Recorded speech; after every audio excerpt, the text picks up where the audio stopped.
코로나19와 관련된 대담을 진행하도록 하겠습니다. 지금 신현영 명지병원 가정의학과 교수 스튜디오에 나와 계십니다. 어서 오십시오. 어서 오세요. 예. 저희가 이제 베트남 관련 얘기는 추후에 다시 전해드리겠고요. 일단 지금 누적 확진자가 3,000명대를 넘어선 상황입니다. 지금 이제 계속 추가적으로 검사를 받고 있는 분들이 많기 때문에 당분간은 아무래도 좀 더 늘어나지 않겠습니까? 예, 계속 당분간은 지속 추세로 예상이 됩니다. 지난주부터 그 30여 명 환자 나오고 나서 대구, 경북 지역의 집단 대유행, 우리가 지역사회 전파를 인정을 했고요. 예. 이쪽 대구, 경부를 우리가 잘 통제해야지 네. 전국 확산을 막을 수 있다라는 우선적인 정책 순위 하에 정부에서 총력 대응을 하고 있습니다. 그만큼 지금 확진 검사하고 있는 사람만 해도요, 3만 5천여 명이 된다고 합니다. 예. 이 결과가 나오면 계속해서 확진자 수는 늘어날 것이고요. 그만큼 대구, 경북 지역에서의 그런 의료 자원 문제가 더 확산될 우려는 있습니다. 지금 저기 2,000명이 저희가 넘은 하루 만에 지금 3,000명이 넘어서 예. 이런 빠른 확산세는 좀 얼마나 갈 것으로 예상을 하세요? 뭐 당장은 예상할 수가 없죠. 하지만 우리가 예측하기로는 그래도 지난주에 그런 대유행을 판단을 했으니까 기본적으로 잠복기 14일을 고려하면 그때 노출된 우리가 모르는 많은 사람들을 빠르게 14일 내에 조기 진단해야 된다라는 분명은 분명히 있습니다. 하지만 우리가 많은 이 전파력이 코로나19가 워낙 빠르기 때문에요. 네. 이들의 전파를 차단하는 거에 더 빨리 나아가서 확진 검사가 이루어져야 되거든요. 예. 그렇기 때문에 검체 채취부터 확진하는 프로세스 이런 것들이 신속성이나 이런 것들이 매우 중요한 상황인데 그런 면에서는 이번 주, 다음 주, 지금 봤을 때는 3월까지는 아하. 계속 증가 추세가 될 수 있으니까 그 추이를 지켜봐야 된다고 생각이 듭니다. 예. 지금 계속해서 이 확진자가 늘어나고 있고 또 사망자도 늘어나고 있는데 코로나19 17번째 사망자가 대구에서 나왔습니다. 그 정보를 한번 보면 칠곡 경북대병원 음압병상에서 치료하던 77세 남성인데요. 평소에 뭐 파킨슨병이나 당뇨를 앓았다고 하거든요. 이렇게 사망자들을 보면 기저질환이 있는 분들이 꽤나 있으신데 상관관계가 있을까요? 어떤 좀 기저질환에 좀 더 취약한지 코로나19가 어떻게 좀 판단을 하시는지요? 예, 최근에 뭐 중국에서부터 수많은 그런 임상 경험들이 의학 논문으로 보고가 되고 있습니다. 예. 이 바이러스가 사망까지 연결되는데 그런 예후를 안 좋게 하는데 관련성에는 네. 기저질환이 매우 중요한데요. 네. 보고된 바로는 만성 폐질환이나 만성 심혈관 질환 이런 것들이 당연히 더 취약한 그런 결과를 초래를 하고요. 예. 그 밖에도 암 환자들, 특히 면역 억제제를 드시는 분들, 항암 네. 치료를 하고 계시는 분들, 그리고 만성적으로 당뇨, 그리고 만성 신질환 또는 이식 수술을 하신 분들 이런 분들이 더 취약할 가능성이 높다는 것이죠. 지금 신천지 대구교회 신도의 경우에 확산세가 굉장히 높아서 말씀해 주신 것처럼 이제 계속해서 폭증세는 당분간은 피할 수 없을 것 같은데 지금 이렇게 확진 판정이 높은 이유가 특유의 종교 문화라고 얘기들을 많이 하는데 이런 부분도 관련이 있다고 봐야 될까요? 제가 봤을 때는 그냥 단순히 이제 좁은 지역에 많은 사람들이 모여 있다 보니까 그런 확산세가 좀 퍼진 것으로 보이는데 어떻게 보십니까? 예, 뭐 지금은 신천지뿐만 아니라 명성교회나 소망교회에서도 확진자가 나왔습니다. 네. 예. 그만큼 종교와 이 감염병이 연결이 되었을 때 그 전파력은 더 무시를 못할 정도로 위중하긴 한데요. 신천지의 경우에는 조금 특별한 그 전도 방식이 있죠. 예. 이렇게 은밀하게 소규모로 공부방도 있고 그다음에 전국의 네트워크도 워낙 탄탄하기 때문에요. 아하. 접촉자 수가 우리가 확인하지 않은 것들이 많이 있을 수 있다는 생각이 들고요. 예. 특히나 예배 방식에 있어서도 밀폐된 공간에서 다닥다닥 붙어서 접촉해서 예배를 하기 때문에 더더욱이 비말 감염의 우려가 높고 또한 이런 찬양을 한다거나 통성 기도를 하거나 이런 예배의 스타일이 조금 더 이게 액티브하다라고 하는 거죠. 아하. 그만큼 말을 많이 하는 예배 방식 또한 예. 우리가 밀접 접촉을 유발하는 데는 좀 문제가 있을 수 있는 거죠. 그렇겠군요. 신천지 신도들에 대해서 전수조사를 하겠다 이렇게 전수조사를 하고 있는데 그렇죠. 대구시에서는 최근에 이 신천지가 신도 명단을 누락했다면서 검찰에 고발을 하기도 했고요. 경기도에서도 신도 명단을 명단을 보니까 좀 누락된 부분이 있다라고 밝혔거든요. 이런 상황에서 신도 명단의 신뢰성이 좀 떨어지다 보면 이제 신도인데 그걸 감춰서 혹시나 전수조사하는데 구멍이 생기지 않을까 이런 우려도 있거든요. 그렇게 되면 또 다른 지역 확산에 대한 우려도 있지 않겠습니까? 그렇죠. 걱정되는 부분입니다. 사실은 뭐 이런 전파가 될 수밖에 없는 감염병의 속성이라면 예. 우리가 그런 확진을 빨리 해서 진단된 사람들은 빠르게 격리를 하고 치료를 받아야지 우리나라 전체의 그런 감염병 관리가 안전하게 우리가 된다고 말할 수 있을 텐데요. 네. 지금 신도 명단 누락 문제나 이런 것들에서는 좀 공권력을 동원해서라도 우리가 제대로 파헤쳐야 된다라는 조금 정부의 그 국회에서의 목소리도 있었던 걸로 알고 있습니다. 예. 네. 실제로 대구 경북만 하더라도 그 신천지 교인들을 대상으로 해서 증상이 있는 분들부터 지금 확진 검사를 하고 있는데 예. 그 확진의 비율이 매우 높다는 거죠. 그렇죠. 그만큼 신천지 교인들이 빠르게 투명성을 제고하고 빠르게 검사를 받으면서 제대로 된 진료를 받는 것이 우리 국민의 안전을 위해서나 신천지 교민을 위해서나 모두 다 꼭 필요한 부분이라고 말씀드릴 수 있겠습니다. 예. 네. 지금의 이 상황이라면 대구 지역 외에서도 이 대량 감염 가능성을 배제할 수는 없는 상황 아니겠습니까? 예, 그렇습니다. 예. 뭐 워낙에 대구 경북에서의 그 대유행을 하고 있기 때문에 그쪽으로 총력을 다하고 있지만 지금 다른 지역에서도 소규모로 집단 유행들이 계속 발생이 되고 예. 있죠.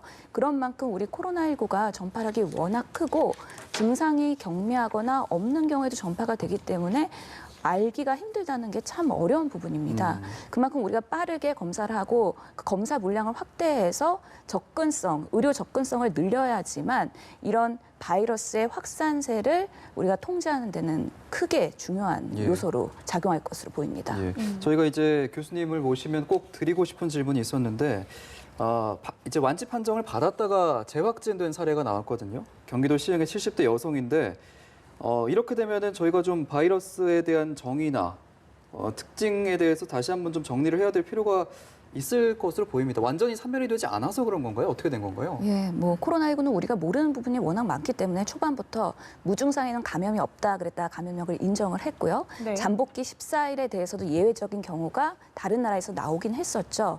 그만큼 우리가 항상 이 코로나19에 대해서는 좀 보수적으로 볼 필요는 있습니다. 예. 그러면서 우리가 퇴원을 할 때 보통 이 확진 검사를 2번 연속해서 음성이 나와야 격리 해제가 되고 컨디션이 좋은 상태에서 퇴원을 해도 된다고 판단이 되는 건데요. 예. 이 케이스 같은 경우에는 고령의 면역 취약자였다는 거죠.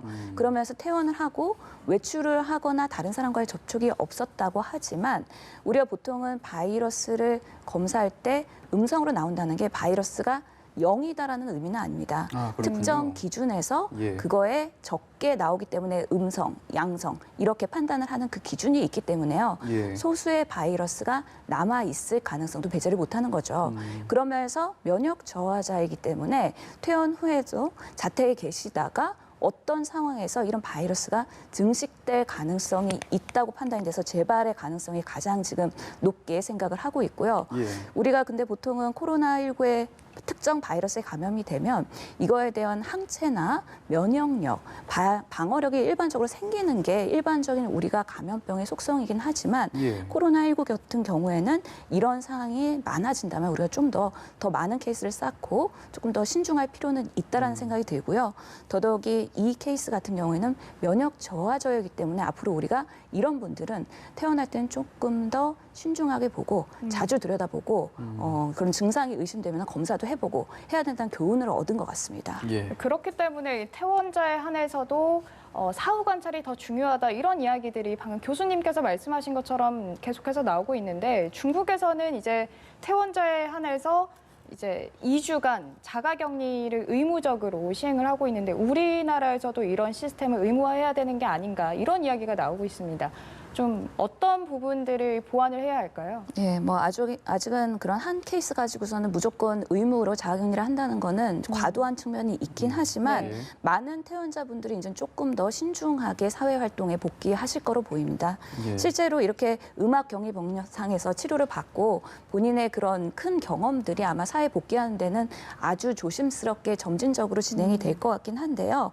그러면서는 이런 고령자 그리고 면역 취약자 네. 이런 위험 요소가 더 많은 분들이 태어나는 경우에는 해당 의료진들이 더 자주 체크를 하고 그런 모니터링하는 시스템을 좀 강화할 것 같고요. 네. 되도록이면 환자분들도 아직은 완전히 치료됐다는 생각보다는 많이 호전됐다는 생각을 가지고서는 조금 더 생활에 신중할 필요는 있다고 보입니다. 예, 알겠습니다. 지금 저희가 이제 안타까운 소식을 그동안 이제 전해드렸던 부분이 이제 사망자 중에서 제때 치료를 받지 못하고 입원 대기 중에 이제 돌아가신 분도 있었는데 그래서 이제 정부가 내놓은 조치가 이제 중증도를 분류를 해서 이제 이송 조치를 해서 좀 환자를 나눠서 좀 집중 치료를 하겠다라는 방침을 밝혔는데 예. 현장에서는 좀 어떻습니까? 좀 효과가 있습니까? 아니면은 좀 아직도 충분하지 않은 상황인가요? 예, 뭐 지금 이 경우는 대구 경북 지역의 의료 자원이나 이런 병상수가 많이 부족하기 때문에 이렇게 환자 분류를 해서 확진되는 순서대로 입원하는 게 아니라 이런 중증도가 높은 분부터 우선순위로 입원을 하겠다는 거기 때문에 아직까지는 대구 경북에서 적용되는 이야기로 들립니다. 예. 저희 병원 같은 경우에도 아직은 수도권이나 서울에는 병상이 있기 때문에요. 이런 확진되면 곧바로 입원시키고 있는 시스템이긴 하거든요. 예. 앞으로 더 대유행이 있을 것에 대비해서 우리가 그래도 중증도 환자 분류는 매우 중요할 것으로 보입니다.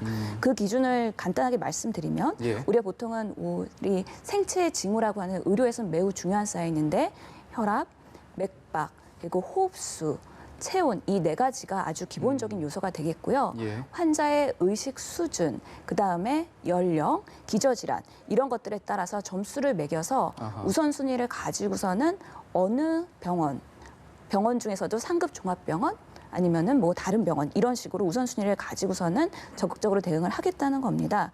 현재 대구에서도 대구시 의사회 중심으로 해서 중증도 분류를 해서 입원을 하고 있다고 이야기를 듣긴 했는데 예.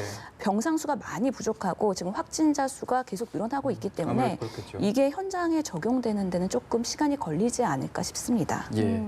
일단 계속해서 이렇게 확진자가 늘기 때문에 정부에서는 최대한 사람이 많이 모이는 곳은 피해라라고 이야기를 하고 있고 때문에 종교활동이나 뭐 집회도 자제를 해달라 이런 권고를 내리고 있는 상황인데 이런 상황에서 경북 김천 교도소에서 60대 재소자가 코로나19 확진 판정을 받았습니다. 재소자 가운데서는 처음인데 여기가 아무래도 900명 정도 이상이 같이 있는 그런 집단 수용 시설이기 때문에 집단 감염 우려에 대한 이야기도 나오고 있거든요. 예, 맞습니다. 이렇게 밀집된 같은 생활을 공유하는 폐쇄된 공간이 항상 바이러스가 전파되기 제일 좋은 취약한 곳이라고 말할 수 있겠죠. 네. 예. 이런 분들은 하루 종일 생활을 공유하면서 밀접 접촉을 하고요.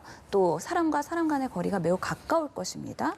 그리고 생활 도구를 공유하시겠죠. 네. 그렇기 때문에 전파될 우려가 높고 특히나 이런 곳에서는 위생 관리가 얼마나 잘 되고 있으며 그런 대기의 흐름 시스템이 어떨지 이런 것들도 많이 걱정이 되는 부분입니다. 예. 그러면서는 확진자가 나왔기 때문에 밀접 접촉자를 빨리 분류를 해서 증상자 중심으로 검사를 하는 게 중요할 것 같고요. 예. 이런 단체 생활을 하는 시설이나 요양원들 이런 데를 중심으로 우리 전국 확산에 대비해서 조금 더 우선순위를 가지고서는 대응을 해야 되지 않을까 싶습니다. 예. 네. 그리고 저희가 특히 더 경각심을 가져야 될 부분이 이제 병원의 감염 부분인데 천안에 있는 확진자 중에 2명이 21세기 병원 의사와 간호조무사로 알려져 있는데 예. 지금은 이제 코호트 격리가 조치가 취해졌죠. 예, 그래서 이 원내 감염은 우리 메르스 때도 워낙에 뼈 아프게 많이 경험을 하지 않았습니까? 예. 원내에서 확산이 되기 시작하면 거기에는 면역 저하자인 기저질환 환자들이 많이 있고요. 특히 의료진들이 많은 전병동을 다닐 수밖에 없기 때문에 그런 전파의 가능성은 높습니다. 예. 그렇기 때문에 이런 코호트 격리를 하고 있는 상황에서 저는 여기도 마찬가지입니다. 증상이 있는 사람들 빨리 전수조사해서요. 적절한 치료가 될 수 있도록 재배치하는 방안 필요하고요. 특히나 기저질환 환자 그리고 중증도의 다른 치료를 받고 있던 분들에서 코로나가 확진되는 경우에는요.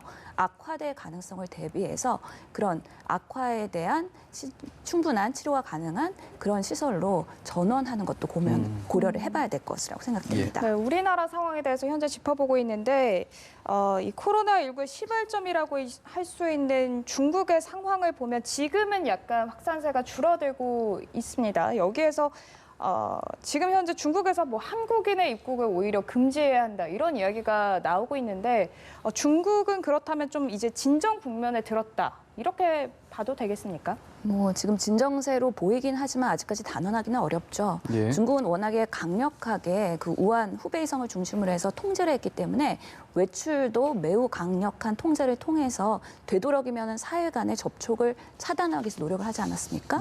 예. 그렇기 때문에 지금 나름의 기존의 상황보다는 진정세라고 보이긴 하지만요. 조금 더 지켜봐야 될 것 같고요. 예. 더더욱이 중국뿐만 아니라 이탈리아나 중동 등 지금 세계적인 대유행의 조짐이 아주 많이 보이고 있습니다. 예. 그런 만큼 지금으로서는 각 나라마다 모든 가능성을 열어놓고 대비를 해야 될 것 같고요. 그렇기 때문에 지금 사회 간, 사람 간의 격리, 그리고 거리 두기 운동 네. 이런 것들 매우 중요할 것으로 생각이 듭니다. 예. 그렇다면 우리나라의 이 상황을 보면 언제쯤 정점을 찍고 이 정점을 찍어야 이제 감소세로 또 돌아서게 될 테니까 그 시점은 좀 언제쯤으로 예측하시나요? 뭐 예측이 사람마다 다르고 전문가마다 다르지만 그래도 3월 20일을 얘기하시는 분들이 많은 것 같습니다. 네. 예. 하지만 이것도 추이를 보면서 아마 그 전망이 달라질 수는 있는 거고요. 예. 바라건대 3월 달에 우리가 그 노출된 국내 확진자들 다 검사해서 격리하고 제대로 적절하게 조치를 해서 그 절정이 꺾이는 걸 좀 봤으면 하는 기대가 있지만요. 예. 실질적으로 의료인으로서 지금 환자를 직접 보고 있고 네. 이런 호흡기 환자들, 특히 경미한 증상으로 내원하시는 분들이 일부 소소히 지금 확진이 되고 있는 상황이거든요. 어느 지역도 안심할 수는 없고요. 그렇기 때문에 이미 많이 유포됐다는 생각하에서 진료로 대응하고 있다고 말씀드리겠습니다. 예.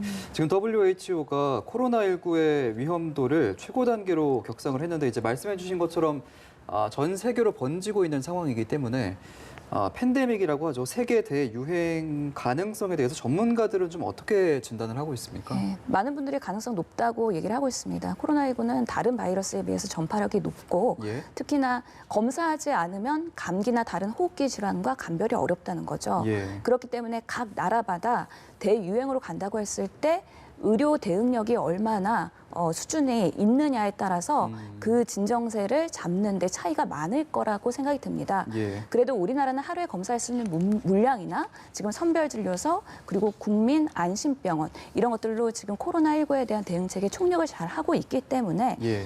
상대적으로는 지금 의료 수준에 있어서는 나은 상태라고 보이고요.